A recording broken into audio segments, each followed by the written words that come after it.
বাংলাদেশে এমন এক গণ অভ্যুত্থান ঘটেছে যাতে অভিজাত রাজনীতিবিদদের দুর্নীতির বিরুদ্ধে সবাই সোচ্চার হয়েছে এবং প্রধানমন্ত্রী দেশ ছেড়ে পালিয়েছেন। সদ্য পাওয়া খবর, বাংলাদেশের প্রধানমন্ত্রী শেখ হাসিনা পদত্যাগ করেছেন। তবে এই অভ্যুত্থানের আগে থেকেই আল জাজিরা এমনই একজন রাজনীতিবিদকে অনুসরণ করা শুরু করে। আমরা ছদ্মবেশে তার অন্দরমহলে প্রবেশ করি। আমার গ্রাহকরা একেবারেই ধরাছোঁয়ার বাইরে। তার প্রচুর গোপন সম্পদের খোঁজে। আমার খুবই সুন্দর একটা পেন্ট হাউস আছে। বিভিন্ন বাধা পেরিয়ে আপনি বড় প্রকল্প নিলেই কর্তৃপক্ষ সজাগ হয়ে যায়। তিনি লন্ডনে তার সম্পদ উপভোগ করছেন। আমি স্যুট ভালোবাসি, সুপার 200, দাম ৬,০০০ পাউন্ড। তার সম্পদের বিষয় খুব বাড়তে থাকায় আমরা মন্ত্রীর মিলিয়ন মিলিয়ন ডলার সম্পদের খোঁজে নামি।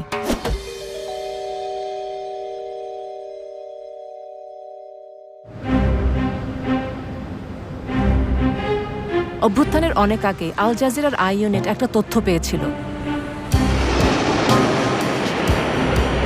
একজন বাংলাদেশি মন্ত্রী, যার বেতন কিনা মাত্র $13,000, তিনি ব্রিটেনে বিপুল সম্পদের এক সাম্রাজ্য গড়ে তুলেছেন।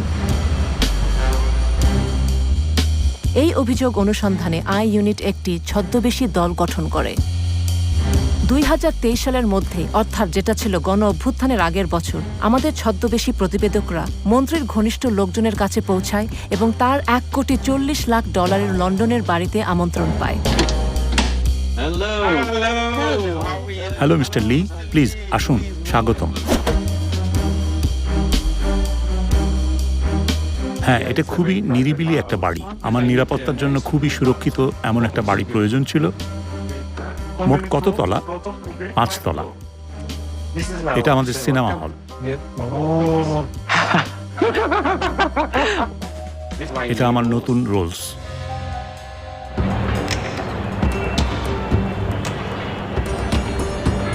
চৌধুরী বন্দর শহর চট্টগ্রামের একটা প্রভাবশালী পরিবারের সদস্য। তিনি প্রধানমন্ত্রীর খুবই কাছের ও বিশ্বস্ত। 2014 সালে এমপি ও প্রতিমন্ত্রী হন এবং 2019-এ শেখ হাসিনা তাকে পদোন্নতি দিয়ে ভূমি মন্ত্রণালয় প্রধান করেন। আমার বাবা প্রধানমন্ত্রীর খুব ঘনিষ্ঠ ছিলেন। সত্যি বলতে আমিও। উনি আমার বস। চৌধুরীর সম্পদের উৎস তার ব্যবসা এবং বাংলাদেশের অন্যতম বৃহৎ ব্যাংক ইউসিবির শেয়ার। বাংলাদেশের কঠোর মুদ্রানীতি অনুযায়ী দেশটির নাগরিকরা বছরে $12,000 বেশি বিদেশে নিতে পারেন না। এই মুদ্রানীতিটি হয়েছে বাংলাদেশের অর্থনীতির সুরক্ষার জন্য। আমাদের বৈদেশিক মুদ্রার রিজার্ভ ব্যাপকভাবে কমে গেছে। কেউ যদি কেন্দ্রীয় ব্যাংকের নির্দিষ্ট অনুমতি ছাড়া বাংলাদেশ থেকে টাকা নিয়ে যায়, সেটি অবশ্যই মানি লন্ডারিং আইনে একটা অপরাধ। আই ইউনিট মন্ত্রীর বৈশ্বিক সম্পদ তদন্তে নামে।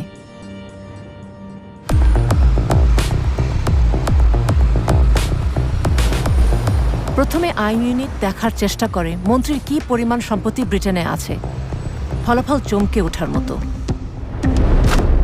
চৌধুরী ডেভেলপারদের কাছ থেকে বাড়ি কেনার জন্য বেশ কিছু কোম্পানি তৈরি করেন। 2016 থেকে 2021 সালের মধ্যে তিনি যুক্তরাজ্যে 265টি বাড়ি কিনেছিলেন।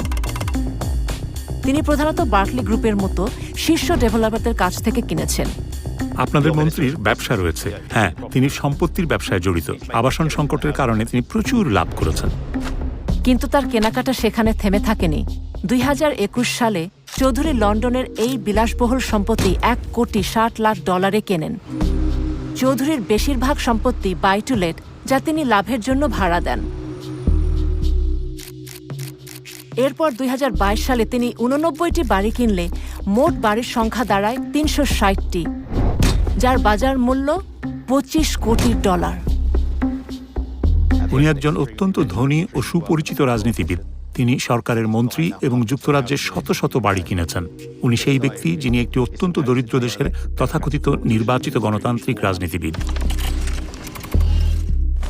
আন্তর্জাতিক দুর্নীতির সূচকে যে দেশটির অবস্থান অনেক উপরে, সেই বাংলাদেশের একজন বিশিষ্ট রাজনীতিক হিসাবে মিস্টার চৌধুরীর এস্টেট এজেন্ট, ব্যাংক, ঋণদাতা ও আইনজীবীদের কঠোর যাচাইয়ের মুখোমুখি হওয়ার কথা।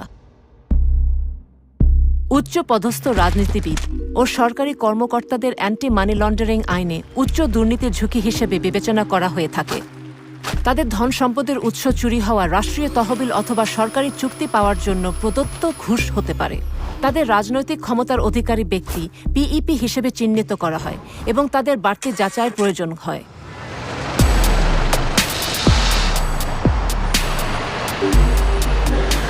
মন্ত্রী কিভাবে এসব যাচাই প্রক্রিয়া অতিক্রম করেছিলেন তা বোঝার জন্য আমাদের একটি গোপন টিমকে তার একটা সম্পত্তি দেখতে পাঠানো হয়। আমাদের গ্রাহকের লন্ডনে ৩০০টি বাড়ি আছে। উনি লেটিং এজেন্সি মুভিং সিটির একজন বিক্রয় এজেন্ট। তিনি লন্ডনে আসেন, কয়েকটি বাড়ি কেনেন, তারপরে চলে যান। লকডাউনের সময় তিনি যুক্তরাজ্যে নতুন বাড়ি কেনার জন্য ২০ কোটি পাউন্ড ব্যয় করেন। আমরা পরীক্ষা করেছি যে চৌধুরী বাংলাদেশের বাইরে তার যে সম্পত্তি রয়েছে সেটি বাংলাদেশের ট্যাক্স কর্তৃপক্ষের কাছে এবং নির্বাচনী হলফনামায় ঘোষণা করেছেন কিনা। তিনি করেননি। একজন রাজনীতিবিদ সংসদ সদস্য অথবা সংসদ সদস্য প্রার্থীকে তাদের বৈশ্বিক সম্পত্তির হিসাব দিতে হয়। তাদের আয় অথবা সম্পত্তি দেশ এবং দেশের বাইরে সবই উল্লেখ করতে হয়। সংবিধান স্পষ্টভাবে বলেছে মন্ত্রীর বেতন এবং অন্যান্য ভাতার বাইরে তাদের অন্য কোনো আয়ের উৎস থাকতে পারবে না।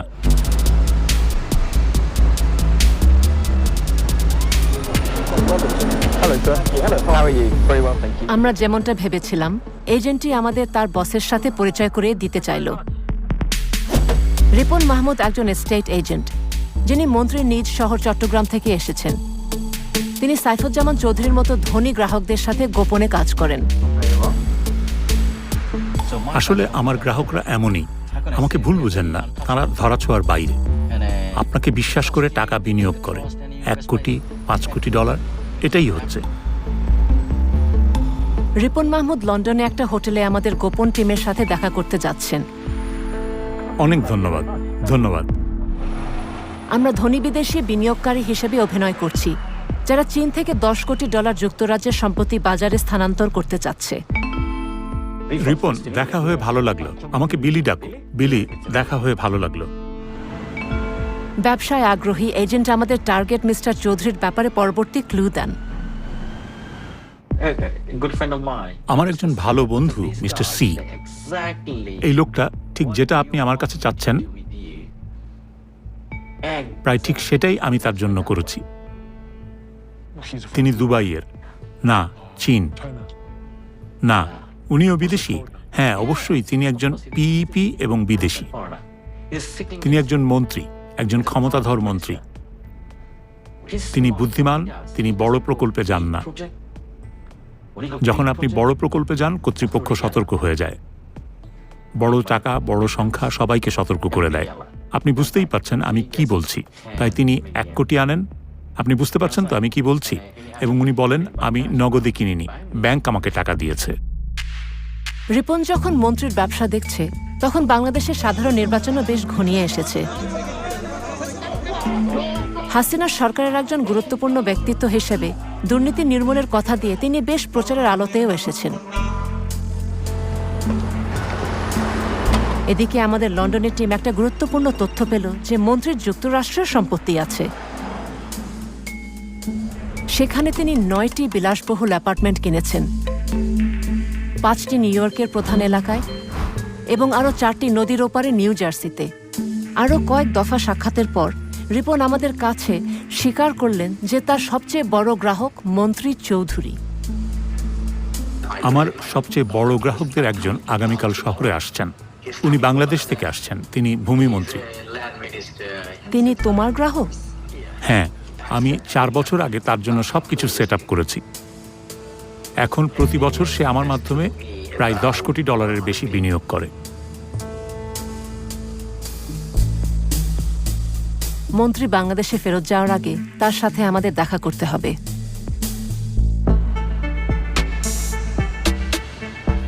কিন্তু রিপন বলল যে প্রথমে আমাদের চৌধুরীর পরামর্শকদের সাথে দেখা করা উচিত।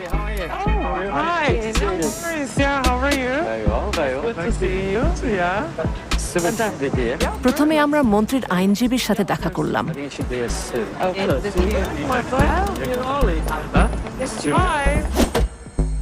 সুবীর দেশাই, মেইফেয়ারের চার্লস ডাগলাস সলিসিটার্সের একজন পার্টনার।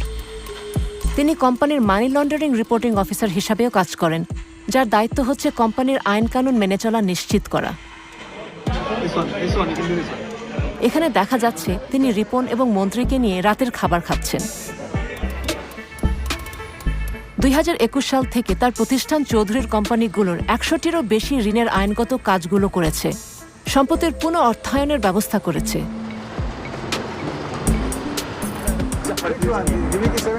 এরপর রিপন আমাদের পরিচয় করিয়ে দিলেন রাহুল মার্ডির সাথে, যিনি এশিয়ার অন্যতম বৃহৎ ব্যাংক ডিবিএস এর ব্যক্তিগত সম্পদ ব্যবস্থাপকদের একজন।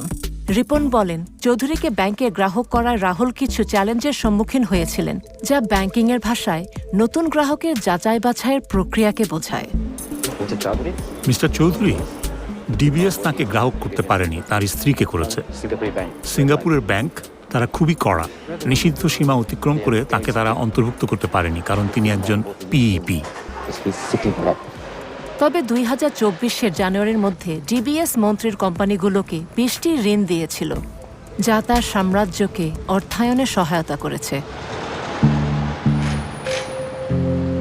অবশেষে রিপন আমাদের ছদ্মবেশী দলকে ব্রিজ ফাইন্যান্স ঋণদাতা মার্কেট ফাইন্যান্সিয়াল সলিউশনের সিইও পারেশ রাজার সাথে পরিচয় করিয়ে দিলেন। মেফেয়ারের এই ঋণদাতা মন্ত্রীর জন্য শত শত ঋণের ব্যবস্থা করে দিয়েছেন। আসলে আপনি এখানে যা দেখছেন সেটা এক ধরনের সহায়তা নেটওয়ার্ক। স্পষ্টতই এই নেটওয়ার্ক ব্যবহার করে মন্ত্রী তার জাল ছড়িয়েছেন।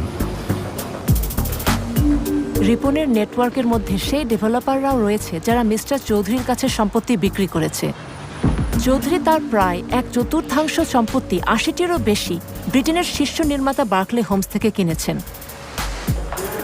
আমরা রিপনের সাথে বার্কলের বিপণন অনুষ্ঠানে একজন নতুন ছদ্মবেশী রিপোর্টার পাঠাই, এটা জানতে যে কিভাবে মন্ত্রীর মতো পিইপিরা বার্কলের মাধ্যমে এত সম্পদ কিনে থাকেন। আমি বার্কলের সাথে খুব ঘনিষ্ঠভাবে কাজ করি। আমি চেয়ারম্যান, ম্যানেজিং ডিরেক্টর সবার সাথে পরিচিত, কারণ বার্কলে গ্রুপের সাথে আমি অনেক লেনদেন করি। বার্কলে জানে আমি বেশিরভাগ পিইপিকে বার্কলেতে নিয়ে গিয়েছি। তারা জানে আমি কিভাবে কাজ করি। যদি আপনি তাদের কাছে যান, তারা বলবে উনি একজন পিইপি, সুতরাং আমরা এটা করতে পারবো না। কিন্তু আমার মাধ্যমে গেলে আমি তাদেরকে এমনভাবে উপস্থাপন করি যে তারা না করতে পারেন না। আমাদের ছদ্ম পরিচয়ের আলোচনায় মন্ত্রী সম্পর্কে আরও একটি তথ্য মেলে। আমি বেশ কিছু পিইপির সাথে কাজ করি। তাদের একজন মন্ত্রী এশিয়ার, তার 300-রও বেশি বাড়ি আছে এবং আমি দুবাইতে এগুলো তার জন্য কিনেছি। আমরা দুবাইয়ের সূত্রটি অনুসরণ করলাম এবং আরও অনেক সম্পত্তি আবিষ্কার করলাম। দুবাইয়ের সম্পত্তি সম্পর্কিত ফাঁস হওয়া এক তথ্য ভাণ্ডার বিশ্লেষণ করে আমরা তার কেনাকাটার মাত্রা জানতে পারি। মন্ত্রী দুবাই ওয়ার্ফ কালচার ভিলেজে একটা বিলাসবহুল অ্যাপার্টমেন্টের তালিকাভুক্ত মালিক। তার স্ত্রী রুকমিলা জামান এই দামি এলাকায় সম্পত্তি কিনেছেন। 2020 সালের মধ্যে মন্ত্রী শহরের সবচেয়ে এক্সক্লুসিভ ডেভেলপমেন্টগুলোয় আরও 54টি সম্পত্তির তালিকাভুক্ত মালিক হন। পরামর্শকদের নেটওয়ার্কের সাথে সাক্ষাৎ এবং যুক্তরাজ্য, যুক্তরাষ্ট্র এবং দুবাইয়ের মন্ত্রীর শত শত সম্পত্তির মালিকানা নিশ্চিত করার পর আমরা মন্ত্রীর সাথে তার লন্ডনের বাড়িতে দেখা করি।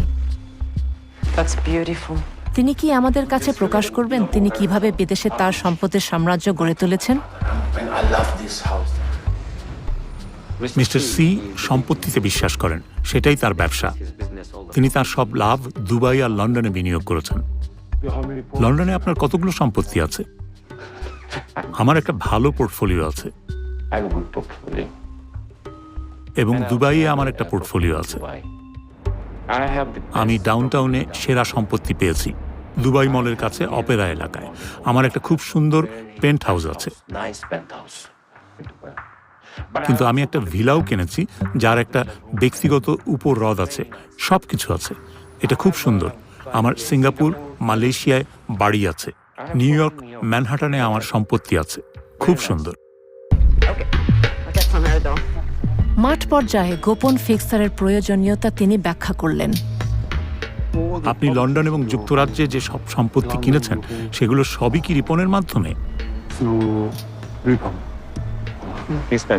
ও আমার প্রধান লোক, ও আমার ভাই। আমি অন্য কারোর সাথে কাজ করি না, আমি ওকে বিশ্বাস করি। তিনি স্বীকার করলেন যে প্রধানমন্ত্রী শেখ হাসিনা তার গোপন সম্পদের বিষয়ে জানতেন। তিনি জানেন আমার এখানে ব্যবসা আছে। আমরা জানতে চেয়েছিলাম তার যথেচ্ছ খরচের যোগান আসে কোত্থেকে। পারেশ রাজাকে মনে আছে, যার সাথে আমরা আগে দেখা করেছি? পরেশ আছে, তার বেশ টাকার জোর আছে। আপনি তাকে ভালোভাবে জানেন? হ্যাঁ, অবশ্যই। তিনি আমাকে অনেক টাকা ঋণ দেন। ও, আপনি তাহলে তার সাথে কাজ করেছেন? পরেশ ওনাকে প্রায় $10 কোটি ঋণের ব্যবস্থা করে দিয়েছে। তিনি আমাকে $10 কোটি ঋণের ব্যবস্থা করে দিয়েছেন। পরেশ ব্যাংকিং সেকশনে আছে। মিস্টার সি একজন শক্তিশালী বন্ধু। যে কোনো সমস্যা হলে উনি সাথে সাথে এগিয়ে আসেন। তারপর রাজনীতিবিদ আরও গুরুত্বপূর্ণ বিষয়ের দিকে মনোযোগ দিলেন। আপনার জুতা আমার খুব ভালো লেগেছে। হ্যাঁ, দারুণ জুতা। কোন ব্র্যান্ডের? Taylor made. আমারও টেইলর মেড পছন্দ। আমি হ্যারোডসেও অর্ডার দিয়েছি। Custom made. 4 মাস সময় লাগে। আমি কিনেছি। প্রতিটি 3000 পাউন্ডের বেশি। প্রতি জোড়া? 3000 পাউন্ড প্রতিটি। এগুলো কি জুতা? উট পাখির চামড়ায় তৈরি। কুমিরের বুকের চামড়ায় তৈরি। সম্পূর্ণ বুকের চামড়ায় তৈরি হলে দাম 6000 পাউন্ড, আর অর্ধেক কুমিরের বুকের চামড়া আর বাছুরের চামড়া অর্ধেক মিলিয়ে তৈরিটার দাম 3000 পাউন্ড। খুবই ভালো। 4 মাস লাগে বানাতে। প্রতিবার তিনি এখানে আসলে 2 থেকে 3 লাখ পাউন্ড স্যুট কিনতে ব্যয় করেন। আমি স্যুট পছন্দ করি। সুপার 200, সুপার 180, সুপার 200-এর দাম 6000 পাউন্ড। ক্যানালি বন্ড স্ট্রিটে আমি শুধু যাই এবং কিনি, তারাই বাসায় পৌঁছে দেয়। স্যুট, জুতো, রোলস রয়েস, বাড়ি। কিন্তু এত সব কেনার টাকা কিভাবে এখানে লন্ডনে আসলো? মনে আছে তো, বাংলাদেশ থেকে বছরে কেবল $12,000 বিদেশে নেওয়া যায়। আমরা শেষ পর্যন্ত সবচেয়ে স্পর্শকাতর বিষয়ে উপনীত হলাম, বাংলাদেশের কঠোর মুদ্রানীতি। মন্ত্রী সাহেব, আপনি এখানে কিভাবে টাকা বিনিয়োগ করলেন? বাংলাদেশ থেকে কিভাবে টাকা এখানে আনলেন? আমার দুবাইয়ে একটা ব্যবসা আছে। আমি দুবাইয়ে একটা রিয়েল এস্টেটে কেনাবেচার ব্যবসা করি। তাই আমি দুবাই থেকে এখানে টাকা আনি এবং তারপর এখান থেকে একটা ঋণ নেই। কিন্তু টাকা কিভাবে দুবাইতে এলো সেটার ব্যাখ্যা করেছে রিপন। কিন্তু তার দুবাইয়ের ওই কোম্পানিগুলোকে তিনি ব্যবহার করেন তার বাংলাদেশি কোম্পানিগুলোর সাথে লেনদেনে। হ্যাঁ, ট্রেডিং ও অন্যান্য সব কাজ। বাংলাদেশের আর্থিক কর্তৃপক্ষের বোধহয় এ বিষয়ে পর্যালোচনা করা উচিত। যখন আমরা আমাদের বানানো গল্পটা বললাম যে আমাদের চীন থেকে $10 কোটি স্থানান্তর করতে হবে, তখন মন্ত্রী আমাদেরকে একটা দারুণ লোভনীয় প্রস্তাব দিলেন। দুবাইয়ে আমার একজন আছেন। আমি তাকে জিজ্ঞেস করতে পারি তিনি চীনে টাকা নিয়ে দুবাইতে দিতে পারবেন কিনা। এবং তিনি আন্ডারগ্রাউন্ড অবৈধ ব্যাংকিং সম্পর্কেও জ্ঞান রাখেন। দুবাইয়ে আমার যে লোক আছে সে আপনাকে টাকা দিতে পারবে। আমার তাকে জিজ্ঞেস করতে হবে কত টাকা। আপনি $10 কোটি ব্যবস্থা করেন, এটা কোনো ব্যাপারই না। নগদ সে আপনাকে দুবাইতে দিতে পারবে। আমি যদি তাকে বলি, দেখেন দুবাইতে আমি আপনাকে $10 কোটি দেব, আপনার প্রতি আমার পরামর্শ হবে ধীরে ধীরে টাকা চীন থেকে বের করা, আস্তে আস্তে বিভিন্ন চ্যানেলের মাধ্যমে, সরকারি চ্যানেলে না। পরে অবশ্য একটু ভেবে নিয়ে তিনি সহায়তা করতে অস্বীকার করেন। আপনি এতে জড়াবেন না। না, আমি পারবো না, কোনোভাবেই না। সে তোমার সাথে শুধু বন্ধু হিসাবে কথা বলছে। আমার মনে হয় না, যদি এটা সঠিক চ্যানেল না হয়। তিনি জড়িত হতে পারবেন না, আমি জড়িত হতে পারবো না, কোনোভাবেই না। কেন্দ্রীয় ব্যাংক টের পেয়ে যাবে। যখনই সময় পান আমার এখানে এসেন, আমরা কথাবার্তা বলবো।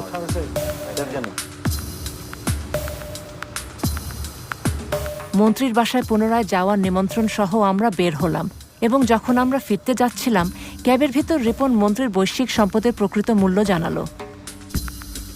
আমি তার হয়ে সবকিছু পরিচালনা করি, সবকিছু সামলাই। আসলে তার নিউ ইয়র্ক আর সান ফ্রান্সিসকোতে $2 কোটি স্টক আছে, কিন্তু দুবাইয়ে তার $19.5 কোটি আছে। এই $19.5 কোটি তিনি দুবাইয়ের রিয়েল এস্টেটে বিনিয়োগ করেছেন। লন্ডনে তার $30 কোটি আছে। আমাদের তথ্য কাজে লেগেছে। আমরা মন্ত্রীর সম্পদের প্রকৃত মূল্য বের করতে পেরেছি, যা প্রায় $70 কোটি। কিন্তু একটা চূড়ান্ত চমক তখনও বাকি ছিল। সর্বশেষ কোম্পানি হিসাবে দেখা গেছে যে চৌধুরী তার নিজের কোম্পানিগুলো থেকে নিজে 4,70,00,000 পাউন্ড বা $6,20,00,000 ঋণ নিয়েছেন। কিন্তু এসবের কিছুই চৌধুরী বাংলাদেশের আয়কর কর্তৃপক্ষের কাছে প্রকাশ করেননি। একজন আইনজীবীর মতে বিষয়টি তাকে ব্রিটেনেও সমস্যায় ফেলতে পারে।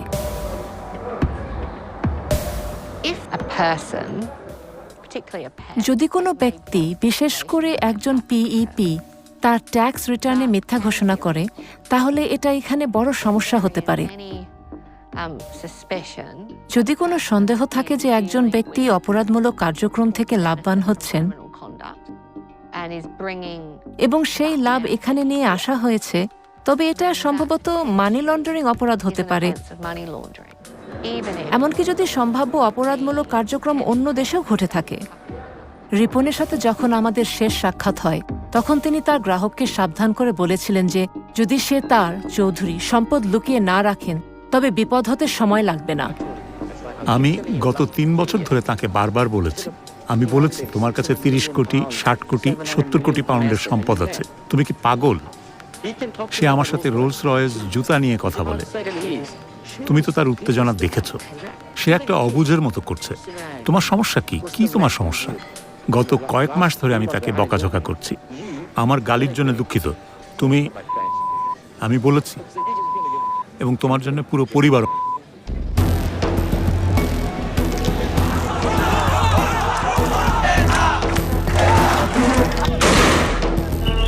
বাংলাদেশ যখন বিক্ষোভে ফেটে পড়েছে, তখন জনগণ জানতে চায় তাদের দেশের লুটের সম্পদ কোথায় গেছে।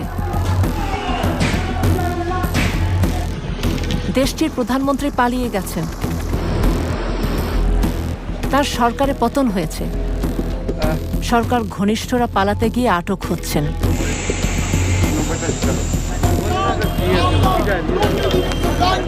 ইউসিবি ব্যাংকের বাইরে বিক্ষোভ হয়েছে। শেয়ার হোল্ডাররা বলছে চৌধুরীরা ব্যাংকটি লুট করেছে। এর কিছুদিন পরেই কেন্দ্রীয় ব্যাংক ব্যাংকটির গ্রাহক এবং ব্যাংকটির অস্তিত্ব রক্ষার প্রয়োজন উল্লেখ করে বাংলাদেশের কর্তৃপক্ষ চৌধুরীর ব্যক্তিগত ও ব্যবসায়িক ব্যাংক অ্যাকাউন্টগুলো মানি লন্ডারিং আইন অনুযায়ী স্থগিতের নির্দেশ দিয়েছে। দুর্নীতি বিরোধী নজরদারি সংস্থাগুলো বলছে চৌধুরীদের এসব কাজে সতর্কধ্বনি বাজছে। এটা সত্যি যুক্তরাজ্যের জন্য একটা সতর্ক সংকেত হওয়া উচিত। আমাদের যে ফাঁকফোকরগুলো রয়েছে, আমাদের বিধিমালার দুর্বলতা, এবং যদি আমরা লন্ডনকে দুর্নীতিগ্রস্ত এলিটদের কেন্দ্রে পরিণত হওয়া বন্ধে সত্যি সিরিয়াস হই, তাহলে আমাদের আরও শক্তিশালী বিধিমালা এবং তার কার্যকর প্রয়োগ থাকতে হবে। এবং পশ্চিমা দেশগুলোকে অর্থ পাচার রোধে আরও শক্ত ভূমিকা নিতে হবে।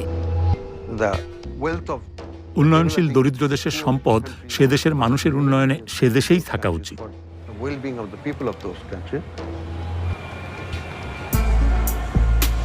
চৌধুরীর বর্তমান অবস্থা অজানা, তার ভবিষ্যৎ অনিশ্চিত। কিন্তু আই ইউনিটের হাতে একটি সাম্প্রতিক কল রেকর্ড এসেছে। আপনি কই এখন? আপনি কি বাংলাদেশে? আমি নিরাপদে আছি, আল্লাহ। কিন্তু বেরোতে পারেন নাই? পেরেছি। ওয়াও, কোথায় আপনি এখন? ভাই, বেরিয়ে গেছে, আল্লাহ। বাংলাদেশ চৌধুরীর অবৈধভাবে কোটি কোটি ডলারের সম্পদ আহরণের ঘটনাটি তদন্ত করছে। Charles Douglas solicitors LLP, market financial solutions, Paresh Raja DBS bank, Barclay group, moving city estate agent Ripon Mahmud বলেছে যে তারা পিইপিদের জন্য বর্ধিত প্রয়োজনীয় ব্যবস্থাদি সহ আইন দ্বারা প্রয়োজনীয় সমস্ত অর্থ পাচারি রোধে যাচাই পরিচালনা করেছে। পরামর্শকেরা বলছেন যে বাংলাদেশের সাম্প্রতিক ঘটনাগুলি ঐতিহাসিক AML বা KYC যাচাইকারী কারো কাছে তথ্য ছিল না। তারা বলেছে যুক্তরাজ্য, যুক্তরাষ্ট্র এবং সংযুক্ত আরব আমিরাতের সম্পত্তি কেনার জন্য ব্যবহৃত তহবিল বাংলাদেশের বাইরে তার দীর্ঘদিনের বৈধ ব্যবসা থেকে আসে। রিপন মাহমুদ এবং মুভিং সিটি এস্টেট এজেন্টরা বার্কলে গ্রুপে ফেপস পরিচয় করিয়ে দেওয়ার বিষয়টি অস্বীকার করেছেন। মিস্টার চৌধুরী বলেছেন যে তিনি বাংলাদেশের সকল কর আইন মেনে চলেন এবং তার ব্যবসায়িক লেনদেন বৈধ। যুক্তরাজ্য, যুক্তরাষ্ট্র এবং সংযুক্ত আরব আমিরাতের সম্পত্তি কেনার জন্য ব্যবহৃত তহবিল বাংলাদেশের বাইরে তার বৈধ দীর্ঘস্থায়ী ব্যবসা থেকে এসেছে। তিনি বলেন, তার বিরুদ্ধে তদন্ত রাজনৈতিক উদ্দেশ্য প্রণোদিত।